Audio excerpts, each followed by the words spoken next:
Every team, every topic, everywhere. This is Believe. Don't let your decision paralysis demon keep you from watching something great this weekend. Subscribe to ScreamShare, the newsletter that serves up a 5-minute breakdown of the best horror available on streaming. I'll have essential weekly movie picks covering new films, classics that you need to catch up on, and a movie that's always streaming for free. So subscribe now, and you can even be part of some frighteningly fun watch parties we're putting together that'll let you be part of the conversation. So click in the link in the show notes or go to screamshare.beehive.com. That's screamshare.beehiiv.com, and make sure you whitelist your welcome email so you can get all of the latest news and updates. And now, the body count continues. Ladies and gentlemen, boys and girls, dying time is here. That's right. We're talking about Friday the 13th, Part 6. Jason Lives on Kill by Kill. Well, greetings and salutations, Internet. It's your old pal, Patrick Hamilton, and I'm coming to you once again from Forest Green, aka Camp Crystal Lake. And this is the Kill by Kill podcast, where we are dedicated to celebrating the least discussed component of any horror film, the characters.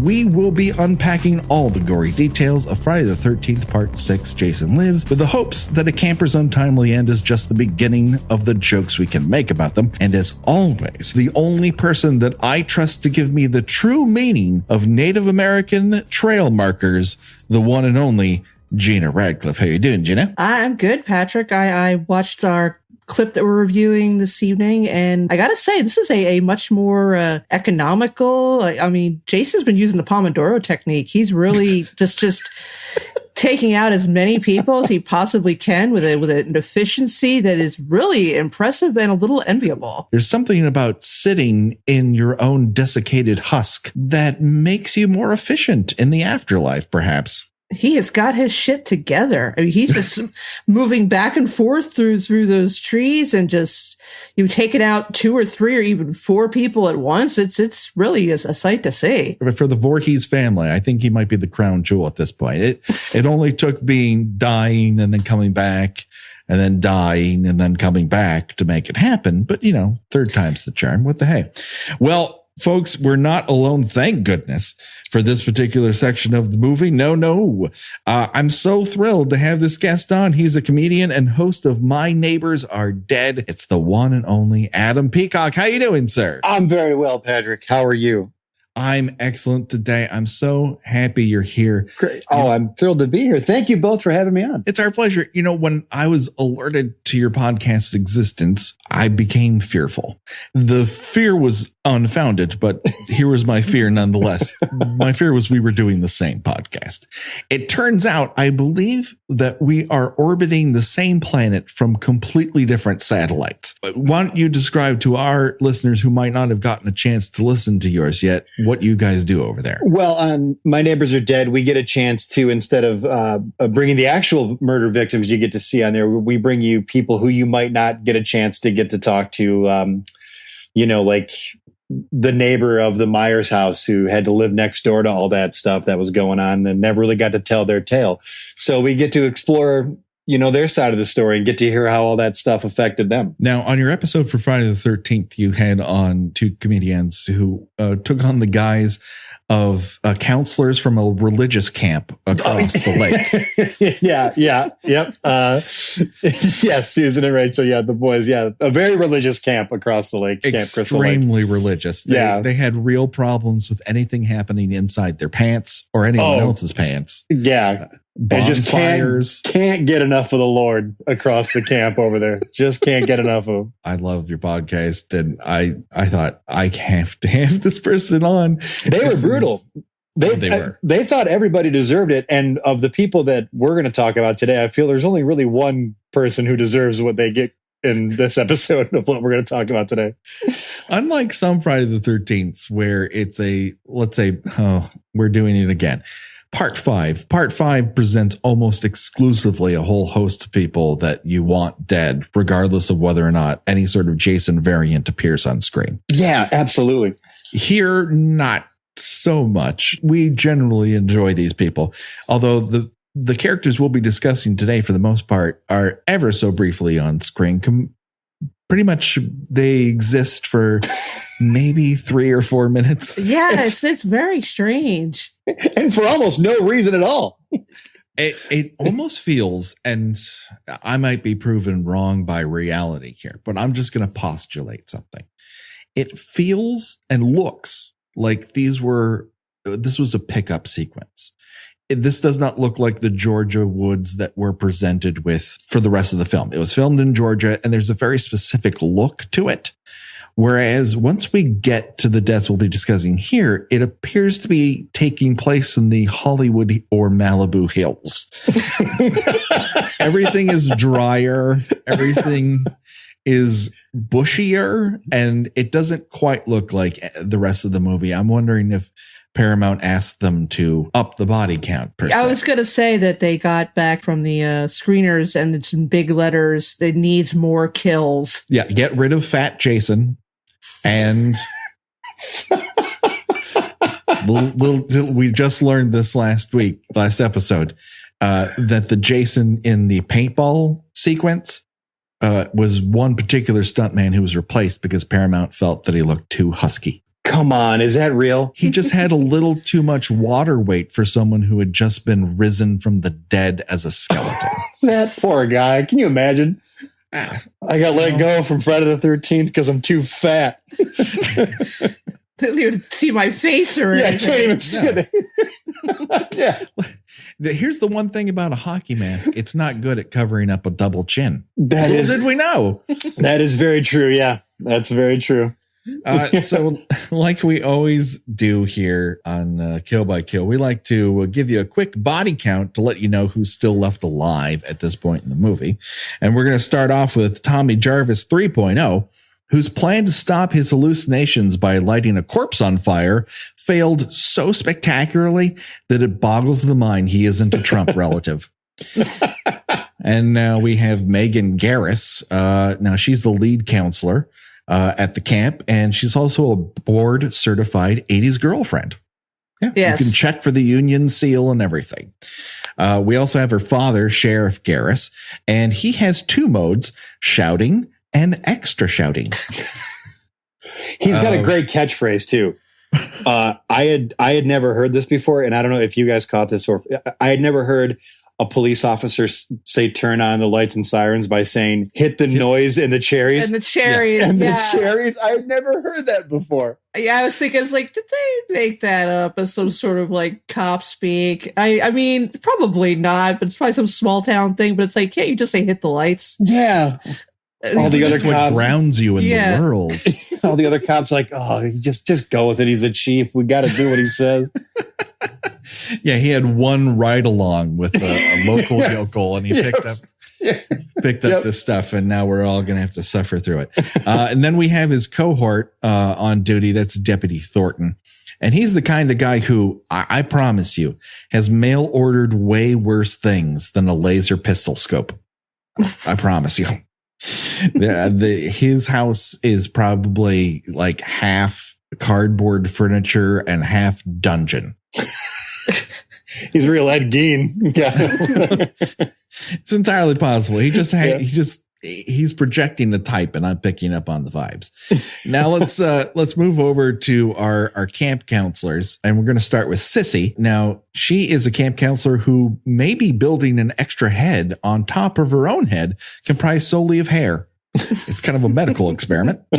And then we have Paula, a character who is inserted into this film by Paramount primarily to confuse farsighted people into thinking Molly Ringwald is in it. Yeah, you're right. Yeah, wow. She very much has that Molly and 16 Candles look going on, with like the kind of poodle haircut and like the chunky jeweled earrings. Yeah, you're right. That's absolutely a Molly Ringwald thing. Yeah, so the casting director totally got that note. They were looking for a Molly Ringwald type, and when they reached out to Ringwald's people, they're like, oh, fuck no.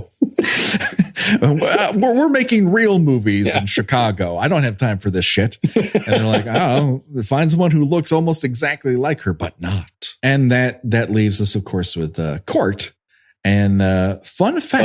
Oh, the best. Yeah, there's the little known fact about court is that court is actually short for court martial. That's I might not have looked up the right information on that. I mean, he looks like a guy who'd be court-martialed from something. I think from pants class. We discussed this at length, but his pants sort of don't qualify as pants. They're almost like an open breezeway that's solely meant to cover his ass, and that's about it. Like Nelson was like, "Ooh, that's too shredded a pair of pants for me." Yeah, they look like he looked like he dug the pants off of an accident victim that he just found like in a ditch on the side of the road on the way to the campsite. So they may have some corpse juice, is what you're saying, Gina.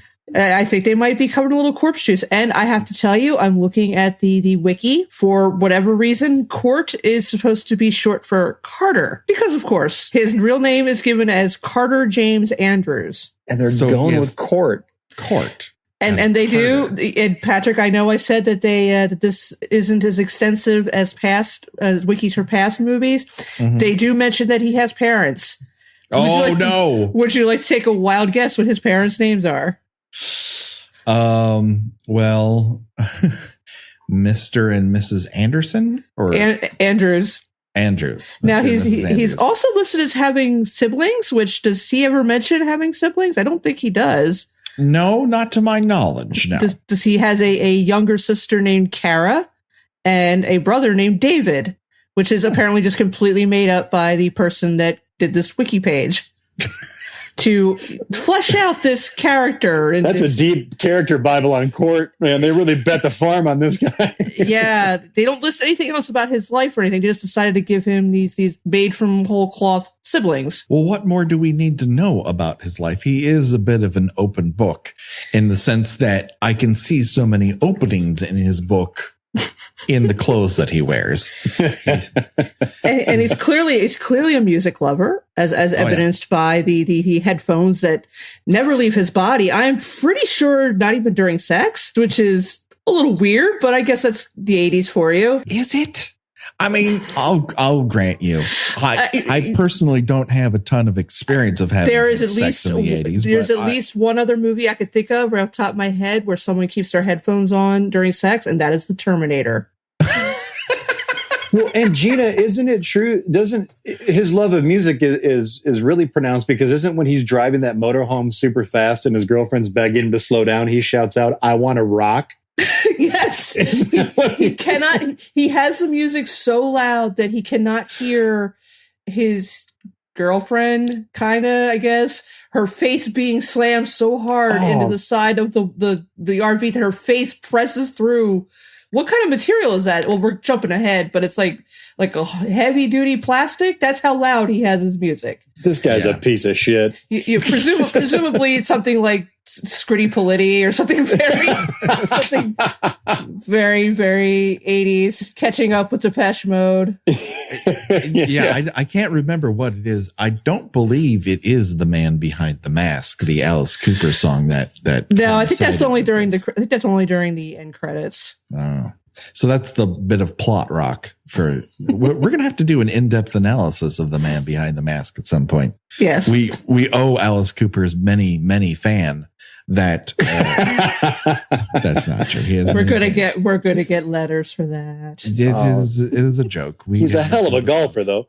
Oh, he is. The documentary about him was fantastic. He was going to do a soft rock album at some point with the guy who was the songwriter behind Meatloaf. Jim Steinman? Yes. Because something like Alice Cooper could really benefit from someone really theatrical like Jim Steinman, someone who really believes in subtlety and good taste and very, very, kind of gentle and not at all over the top production values. Yeah, that's what the world needed at that moment was a 7.5 minute soft rock song from Alice Cooper.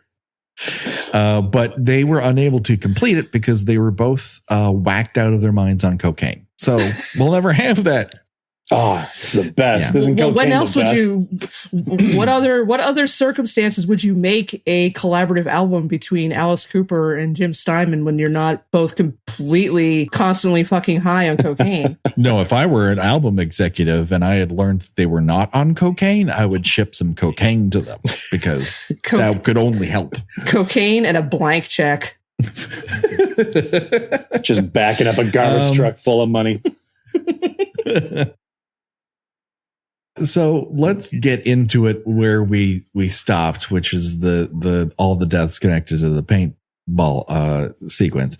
The next thing that we run into is Tommy Jarvis 3.0 leading the sheriff and his deputy on a slowish speed chase. I mean, they try to make it seem like they've stepped it up a notch, but really feels like they're going bouts 35 miles per hour. In fact, I think maybe OJ might have had more success evading the police than Tommy did. But his main goal is the same, and that is to lead the sheriff to what he believes is Jason's open grave. And after a very elaborate downward descending crane shot from director Tom McLaughlin, we finally get Tommy captured and handcuffed, and we discover that our high school graduate / groundskeeper Marvin has filled in the grave, and therefore Tommy looks even more insane than he actually is clinically insane. Our high school graduate broke my heart. That oh my God.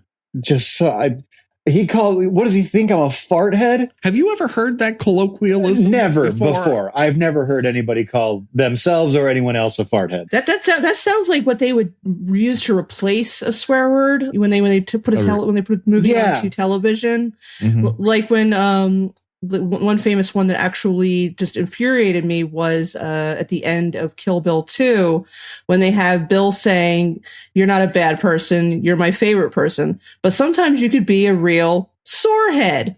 And I'm like, that's not how that goes. Sorehead. Yep. A sorehead? I mean, you can't say, I mean, I would have settled for bitch. I mean, it still takes away from the impact of the phrase, but sorehead, that sounds like something you would hear in an Archie comic. A fart head sounds like what, like one little brother gets in trouble for calling his other little brother, or you know what I mean? Like that's, yeah. What was the phrase in E.T.? I think he called his brother penis breath or something like that. Yes. That's basically along the same lines. Penis breath, at least, I don't know, has a certain je ne sais quoi. It's got a little gay panic in it. Whereas and fart, what more could you want in an 80s movie? Very gay panic. Very subtle undertones of gay panic. Yeah. You just got that one French cook who does that elaborate salting. Yep. That's what that is. Over every 80s movie, just a little flamboyant salting. A soupçon of le panique homosexual. That's right. But at least it went away though in the 90s and now, right? Oh no, yeah. We never heard of it again. We got over that quick.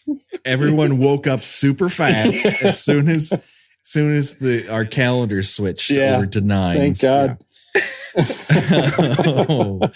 Oh, and so, there's not a lot of suspense to that particular chase sequence. In fact, I think maybe I was more worried about who would win the cannonball run than whether or not Tommy would get caught by the sheriff. Or the gumball rally. And he's very like cool. Like he's like Jake the Snake Roberts, cool, calm, collected as he's driving from these cops. Like he has no cares. It's great. He's pulled it together since part 5. Part 5, he was just like a quivering ball of tics and barely repressed rage. Now he's pretty chill. Yeah, here. I mean, in part 5, he's hypnotized by a blinking sign. That's how that's how far gone he is. He stares at a neon sign like, "You hold all the answers." And then we get to watch it as if that is a movie. right. Enough shitting on part 5. Never. No, I know. It's what we're known for. And of course, that brings us to Martin, our graveyard groundskeeper. Quick question. Have you ever known anyone who's named their alcohol? I know I have known people who have named their cars. And I know people who occasionally have named their bikes, but no one, I haven't run into the alcoholic yet. And I live in Los Angeles. And you work in show their own pet name for alcohol. And you work in show business, so you probably deal with functional alcoholics on a daily basis. Yes. I mean, it doesn't pop up so much on email, but. By the way, I'm shithoused. Just wanted to let you know. Except for those that occasionally end, and it's a jumble of B's and H's. And, yeah, right. It's a lot of digital slurring. No, I have to wonder, does he name each new bottle? Like, well, goodbye, Sheila. That's a great question, Gina. This is Mildred now. Yeah, I mean, I wonder what is the impetus for this. It's like that Norman Rockwell painting where the guy's getting the woman's name tattooed on his arm, and there's like just a series of names down his arm. They're all like crossed out. There's a lot of loneliness in Martin, though. Something awful happened to this guy. Is there ever like a graveyard caretaker that lives a happy life? At least in a movie, though. No, you're absolutely right. I don't think so. At least in movies, it's not a road to good times. It's not a happy life, and it's not a long life. No. Although I think Martin has seen some shit. Oh, yeah. I mean, he was a day away from his liver rupturing anyway. So, I mean, really, Jason did him a favor. Yeah, he might have actually had his liver ruptured during that whole sequence. We don't know. Like he and his buddies, when they were kids, accidentally killed a drifter, and that's why he drinks that much. And like, so he's got to block that out. Considering all the dead bodies that end up in that town. Yeah, I mean, probably get away with murder rather easily because it just. Everyone assumes, oh, that's another one of the Voorhees families. Yeah. But chalk it up to that. Yeah, but you got to go to bed at night. And those dreams, they don't go away. Not without old Sheila or Maribel or whatever we were calling the bottles. Now, his fart head comment brought up something that seems to be pervasive in this movie, and that is the pre-lap. Now, for those of you who don't know what a pre-lap is, the actual definition is it's a screenwriting term that means that the dialogue from the next scene precedes the cut. It's a bridging element. Okay. 30 Rock was a big use of pre-laps where someone would say something and then boom, the next scene would comment on it. This movie is filled with that. So when Martin asks, what do you think? I'm a fart head. We then get the answer from a gaggle of girls who are all shouting, yes.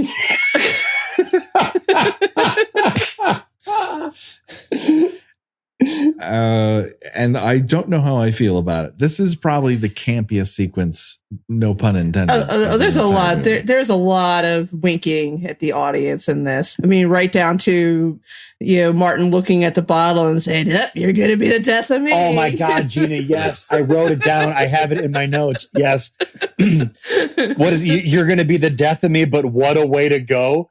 What? Just drunk out of your mind all the time? And then we get to see Megan's improv skills during this. And I think she'd do okay in a class in a level 1. Because you'd have a lot of thirsty dudes in there that would be okay with it. Yeah. If I know my improv teams. I'm going to go ahead and say you do, buddy. You do. But she's not exactly highly skilled. She's not going to make the Saturday company anytime soon. Well, she's got her company members yes and her from the back. That's true. I don't know what the chicken dance is meant to evoke. That one of the sly signals that Sissy sends her way. I don't know what she's trying to communicate, but it doesn't really get across.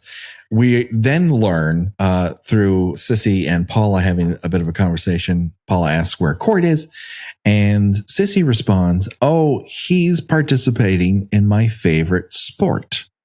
And Paula asks, what is that? And she responds, Boy Scouting, honey. Yeah, I wondered about that. Sport is Boy Scouting, honey. I feel like that there was supposed to be a different line there, and maybe she forgot or was trying to improvise herself. Or nobody just gave a shit and just was like, fuck it, move on. Yeah, basically. I was watching these camping sequences and I was concerned because I think even with Lisbeth and Darren was the two counselors that were killed at the beginning. This is a severely understaffed camp. It's supposed to be a week. They do say it's a weekend camp. So these people aren't there for a long term, but there's like a shitload of girls. There's maybe 10 kids for every one adult. I don't see a nurse. I don't even see anybody who's cooking. Who's cooking? Yeah. Who is cooking for these children? Where are they eating? And then they, like, as we covered in the last episode, like the bus shows up and just deposits them without anybody coming out and checking anybody's names or making sure all the kids got off the bus. I mean, no one passes on paperwork. Yeah. I mean, Patrick, you have a small child. It's like you have to be, you have to go through some sort of, FBI background check before you can chaperone a trip to the zoo. I mean, I realize that our 80s childhoods were extremely permissive, but they weren't that permissive.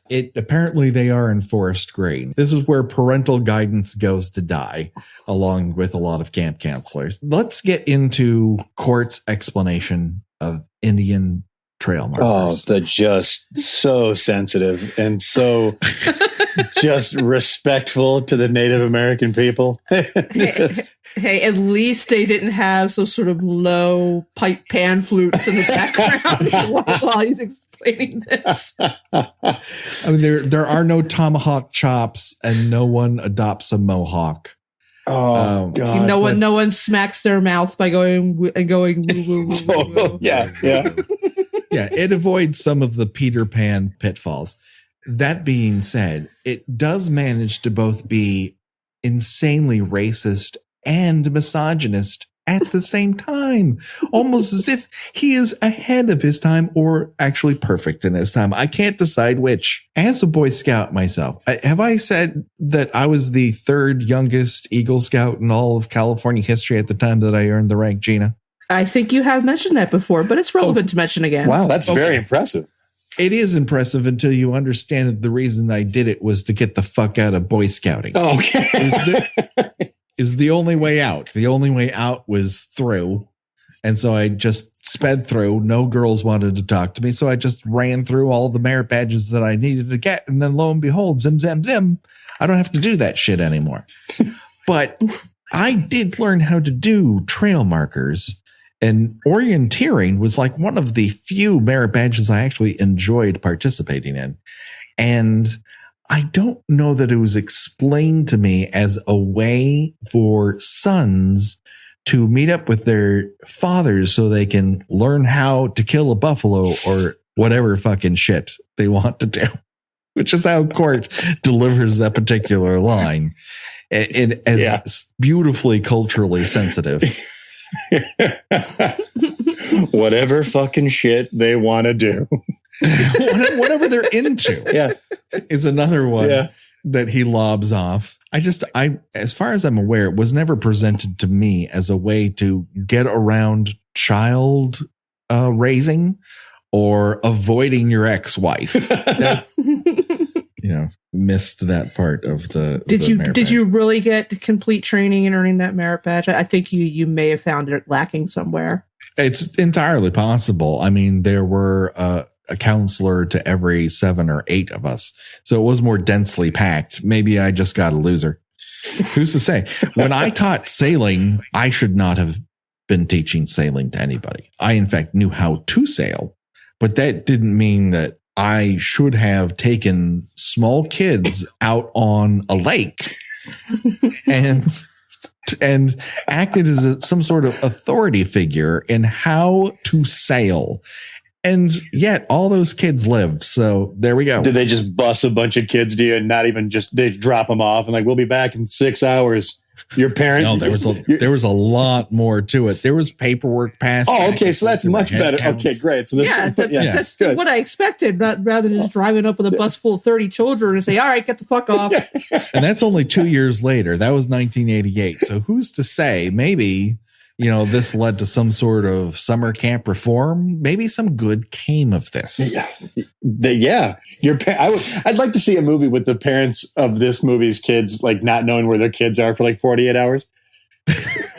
Well, we put them on a bus. Well, we think it was the right bus. I thought we got drunk. We thought we were sending them to the meatballs camp. Oh, it's not the meatballs camp? Oh, God. Oh, no. That was the bus. That's the bus that said Canada. We said the bus to New Jersey. No, to the place where that serial killer used to kill people. That was in town, right? No. It's summer camps. It's fine now. We changed the name. Yeah. It's one guy, Rick's just trying to be the best stepdad he can be, but he keeps blowing it at every turn. Honey, I found the perfect place for Jeremy to go. He's going to be gone for 5 whole days. They take off on Thursday and they don't come back till Tuesday. Who knows what we could do? We would have the house all to ourselves. And she's like, all right. Yeah. But where is this place? Oh, New Jersey, Forest Green. Never heard of it. Maybe you know it by its previous name, Camp Blood. Was that like a Native American name? No. No, it's where that woman went nuts and killed a bunch of people, and then her son came back from the dead and finished the job. and then another guy killed some more people.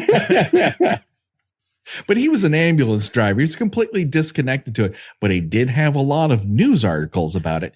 Anyway, God, can't you see I'm trying? Listen, this is what we can get on short notice. God damn it, Karen. I don't work 70 hours a week to be judged by you.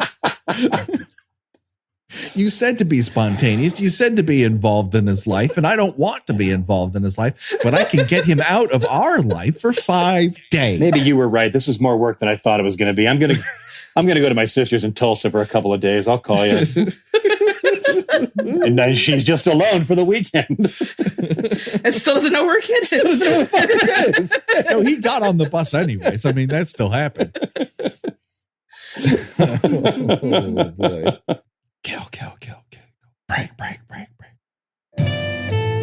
I'm Clint. And I'm Jared. And we're the hosts of the podcast Alcohollywood, Your source for inebriation. which you're not listening to right now because this is just a promo for a weekly podcast on all kinds of movies. New, old, good, bad. Yeah, especially bad. Plus, we invent a cocktail and a drinking game inspired by each film. And sometimes we make jokes. Not this time, but sometimes. Subscribe to us on your favorite podcatcher and check out the whole shebang at alcohollywood.com. Kill. Break. Well, hey there, hi there, ho there, killers. It's your old pal, Patrick Hamilton. And we're doing some quick housekeeping assignments here on the Kill by Kill podcast. Now, if you leave us a 5-star review on iTunes and you tell us what your favorite kill is, it is our solemn vow to read it here on the air. And lucky for us, listener B Twisted, who we talk to a lot on Twitter, reminds us of the fantastic kill from the reboot, which a woman is burned alive inside of her own sleeping bag. And I love that kill. This is making me excited to revisit the remake, which I don't think I've seen since I saw it in the theater. So I'm looking forward to it. Thanks, Be Twisted. We also have a kind review from Laura Song 100. She does not leave us her favorite kill, but we appreciate her nonetheless. If you have a favorite kill in the Friday the 13th series and you'd like to hear it read here on the air, just leave us a 5-star review on iTunes and we can make that happen. Hey, Do you like podcasts? Do you like great podcasts?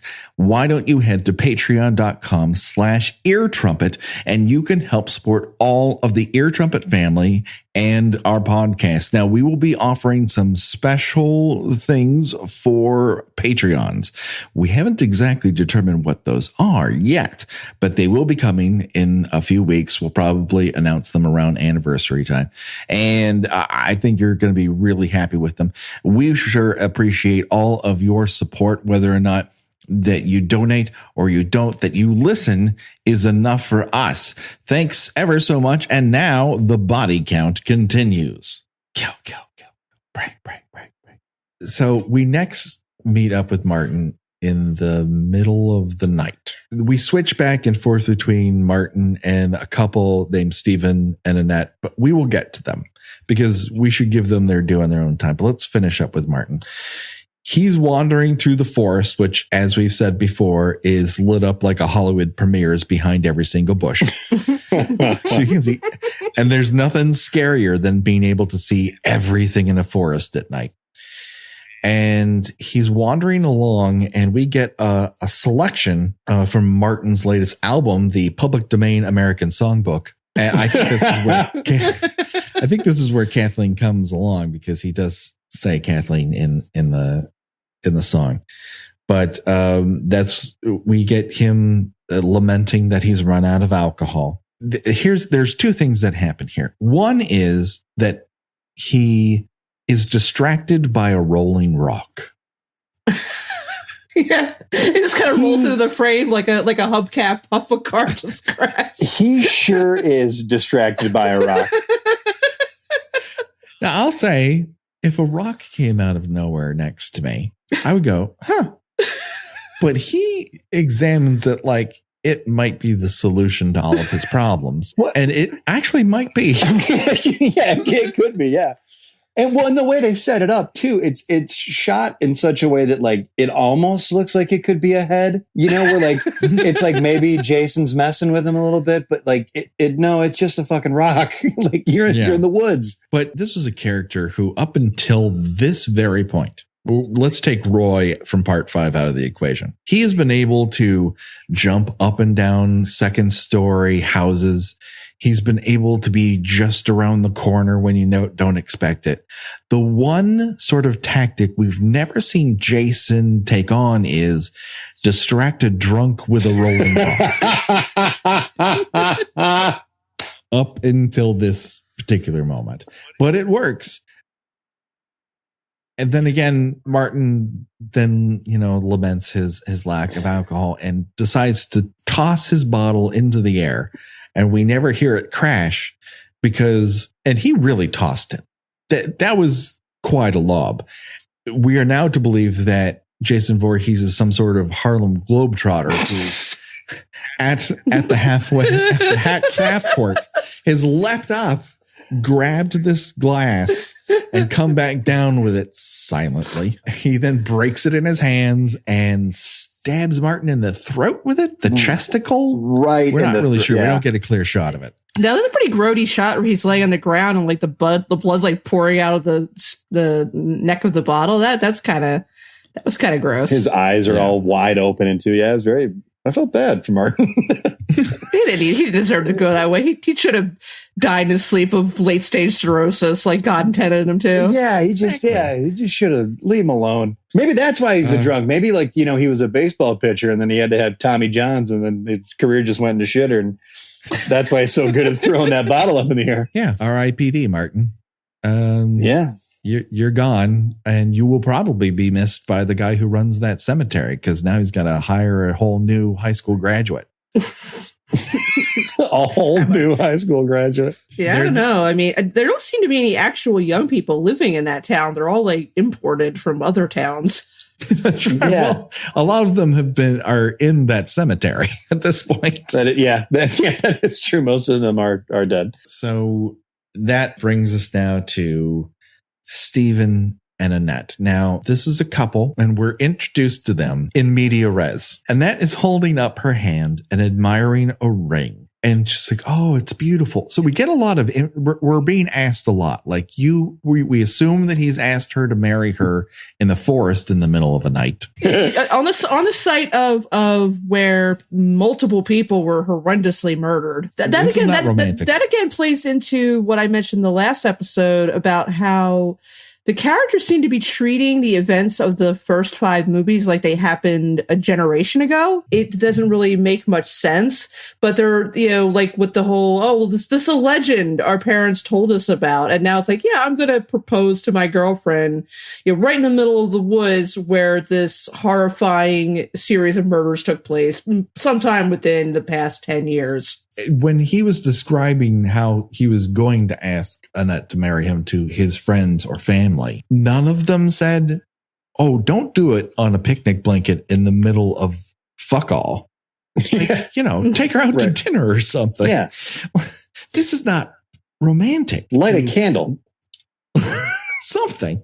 Well, you don't want to light a candle in the dry brush in California either. That is very, yeah. That. I got to take a moment to make mention of their clothing. Oh, yes. What was the gentleman's name again? He's Steven. Steven. Okay. Yeah. He is dressed in the classic Miami Vice jacket and t-shirt ensemble, and she's dressed like a sister wife.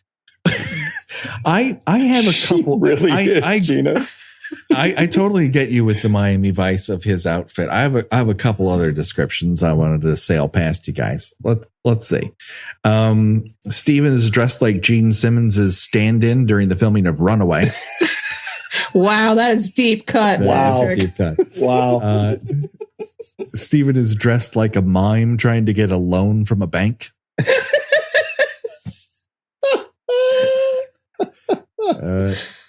Steven is donning what can only be described as a casual zoot suit. I would say that Steven is dressing like he got the 10 o'clock spot at Mr. Haha. Oh, that guy was just, that's so good. Yeah. The chances are very slim that during his tight 5, the phrase, what kind of ad wizards came up with that, is not mentioned.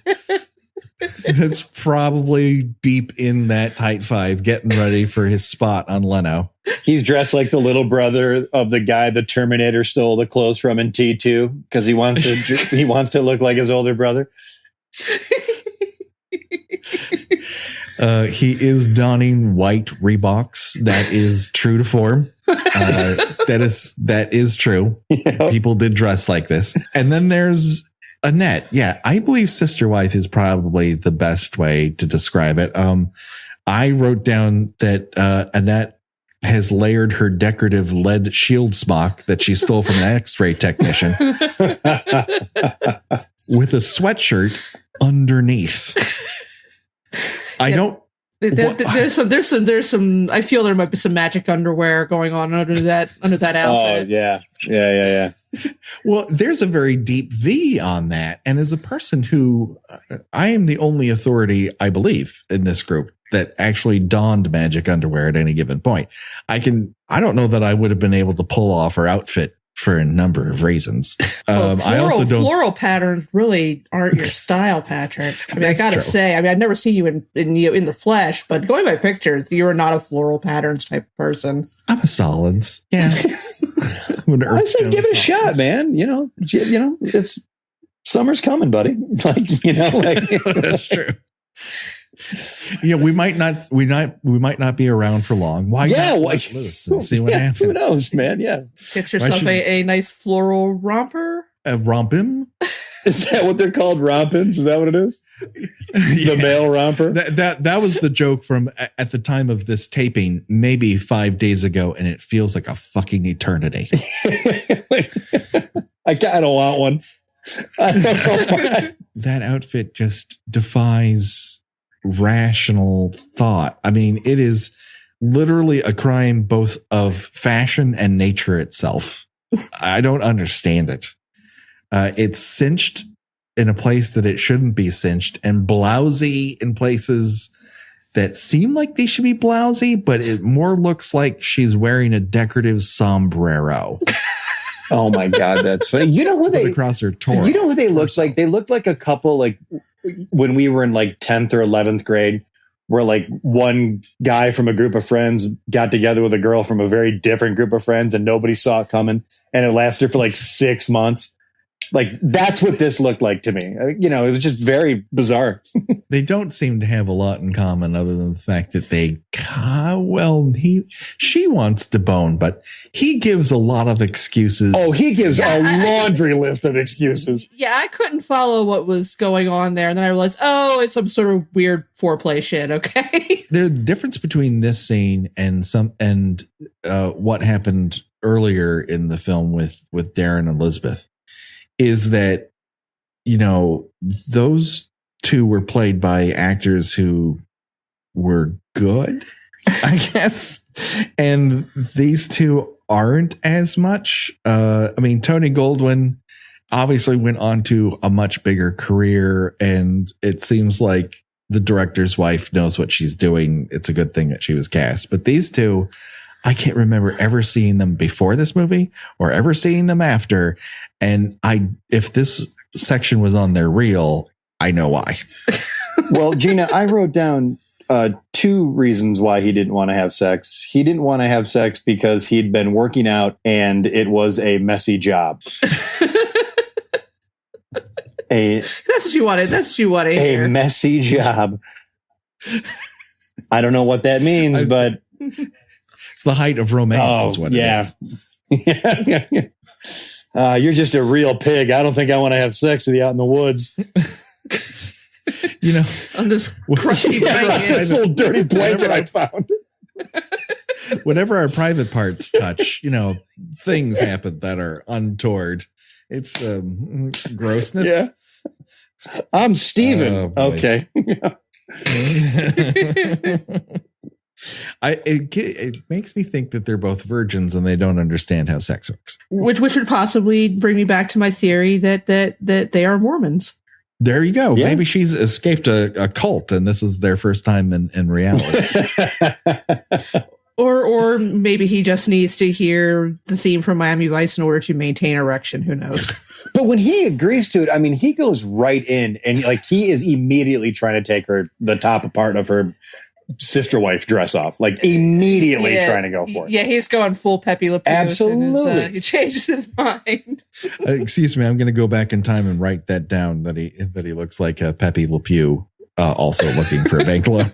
That might have been the better one. This is where the costuming really breaks down. I know that we've gone and taken the costuming and Friday the 13th movies to task over time, Gina. But this is a premier example of terrible 80s fashion on display. You have to wonder, did these people show up with their own clothes? Because I do know that that's a thing with movies sometimes, particularly those that are on a fairly limited budget, is just having the actors just show up in something they took out, they took from their own closet. And it's just like, I can't imagine they walked in and the director like, yeah, it looks good. Let's go with it. But I mean, the characters are on screen for such a limited time that I can't imagine this was done to add some dimension to these people whose combined screen time is maybe a minute and a half at the most. Super odd. Their lovemaking is disrupted, if we can call it lovemaking. We don't know if they're really in I don't think we're not on the inside of their relationship. They're not on the quite at that point yet. I'd actually misremembered this. I thought that this was a sex kebab, but it was not. So that brings me to our next question. Stephen witnesses Jason continuing to hack away at Martin, who apparently is having difficulty dying to Jason's specific demands, runs back, grabs Annette, and they jump on the back of his motorcycle. They're going to go tell the sheriff, which is a good plan. Jason then pops out of nowhere and stabs both of them. And my question is, are we at a sex kebab / sad sandwich here? Or is this as close to a get bunked situation as we're going to get in this movie? I think so. You can't really call it a sad sandwich because they're both fully clothed. And But that's because they have so many clothes. There is a lot of fabric between the two of them. yeah, I mean, they were about to have sex and they still have all their clothes Yeah. on. yeah, I could say this is the get bunked of the movie. Yeah. I think it's as close to a get bunked as we're going to get. And I just don't want the streak to end. We've had 5 get bunked situations, and I just don't want it to go and there away. are so much better ones coming in later movies. This is true. It's a grand tradition. And so, speaking of grand traditions, R.I.P.D. Stephen and Annette, we never really knew you, and it almost seems like you barely knew what happened. Entering into a marriage that I don't think was well advised. I wonder if somebody was making them do this, forcing them to get married. I'm pretty sure it's not a shotgun situation because I don't think they know how sex works. Yeah, and she was drinking too. It's because she's like 25 and the shame of the family because she hasn't married with 4 children yet. Yeah. So it's like you're gonna fucking marry somebody. Listen. If an opening stand-up comedian who is now moving up to featured, when you come through town, you're gonna marry that guy. I don't care if you have to marry Bozo Sonny Crockett. You're getting married. Also, Sonny Crockett. Oh. That's my Miami Vice impression. That was good. Thank you. And so that brings us once again, speaking of grand traditions, to ours. That's Choose Your Own Deathventure. And that's where we decide of the deaths that we have witnessed in this particular section of the movie. If you were forced to die in one of those ways, which one would you choose? Would it be to have your neck stabbed with a whiskey bottle? More than likely, that's blended whiskey. I'm just going to go out on a limb. Drunks love blended whiskey. Or would you like to die straddling a motorcycle in a sex kebab get bunked situation? And I turn to you, Adam, as our guest to choose first. I'm going to go with the motorcycle because I'll never be cool enough to own one. So Here's the question. Do you want to be in the front of the motorcycle or do you want to ride bitch? Oh God, that's a good question. Oh man. I don't believe in these colloquialisms. I'm only reporting them. That is no. how it's referred to. I'm gonna shoot the moon here. I'm gonna say front because it's my fantasy and I want to own the bike. We also don't know that Annette doesn't own the bike. That is true. That is true. I shouldn't say that. I'm also just basing this and I'm probably gonna die in like an old 89 Escort station wagon. So I'm not gonna have a cool car to die in. So I'm gonna be driving the bike. Very good. All right, Gina, what say you?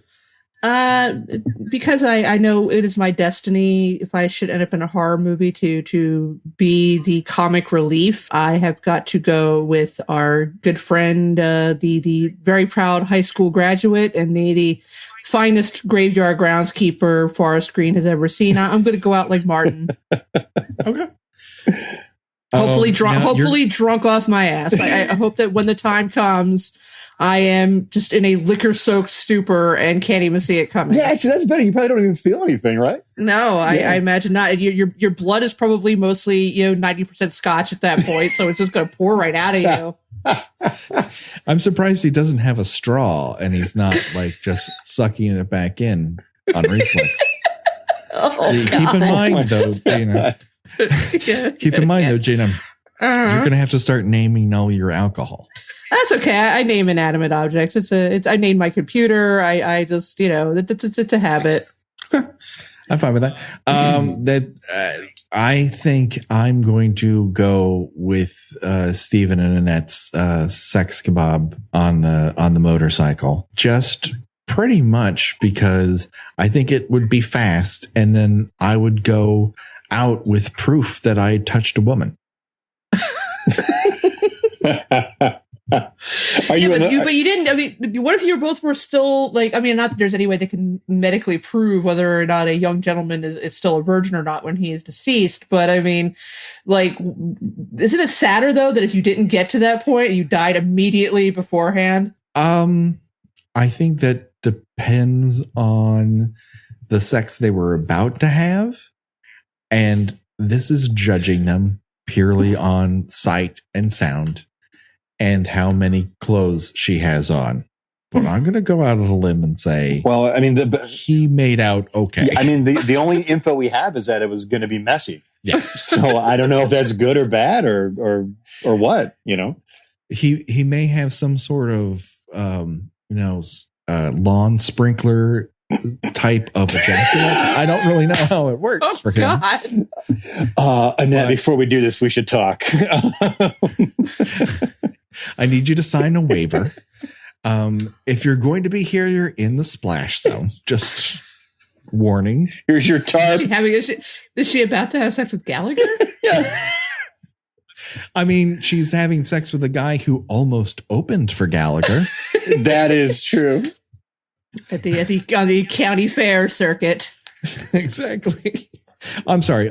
Reading his bio here, he almost opened for Gallagher too. My apologies. He almost opened for Gallagher.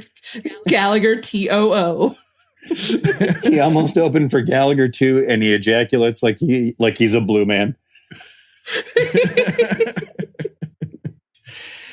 Oh my goodness. And so that brings us once again to an unfortunate end to the proceedings here. But Adam, where can people find out more about you and your show? Where do they go? We're on Facebook at My Neighbors Are Dead, and on Twitter at My Dead Neighbors, and on iTunes at My Neighbors Are Dead. Yeah. Excellent. Check it out, people. Highest recommendation from us. It's a very, very, very funny show. You should be listening to it right now. Oh, Gina, where can people find you on the internet? Well, I write about 70s and 80s television at tuneintonight.wordpress.com. Excellent. Check it out, people. As always, if you want to reach out to us, there's a couple different ways you can do it. Have something brief to say, like, I don't know, 140 characters or less. Why don't you talk to us on Twitter at KillByKillPod? Maybe it's something longer. Email us, killbykillpod@gmail.com. And we beg, we implore, we plead with you that if you haven't given us a nice review on iTunes and you actually like the show, oh, come on. Do me a favor, guys. Do me a solid. Why not give us a nice review and I will love you eternally. And if you tell us what your favorite kill is from the Friday the 13th series, we'll read it right here on the air. That is my solemn promise to you, the Kill by Kill listener. And that does it for us. So for myself and for Adam and for Gina, bye-bye, everybody. Bye-bye.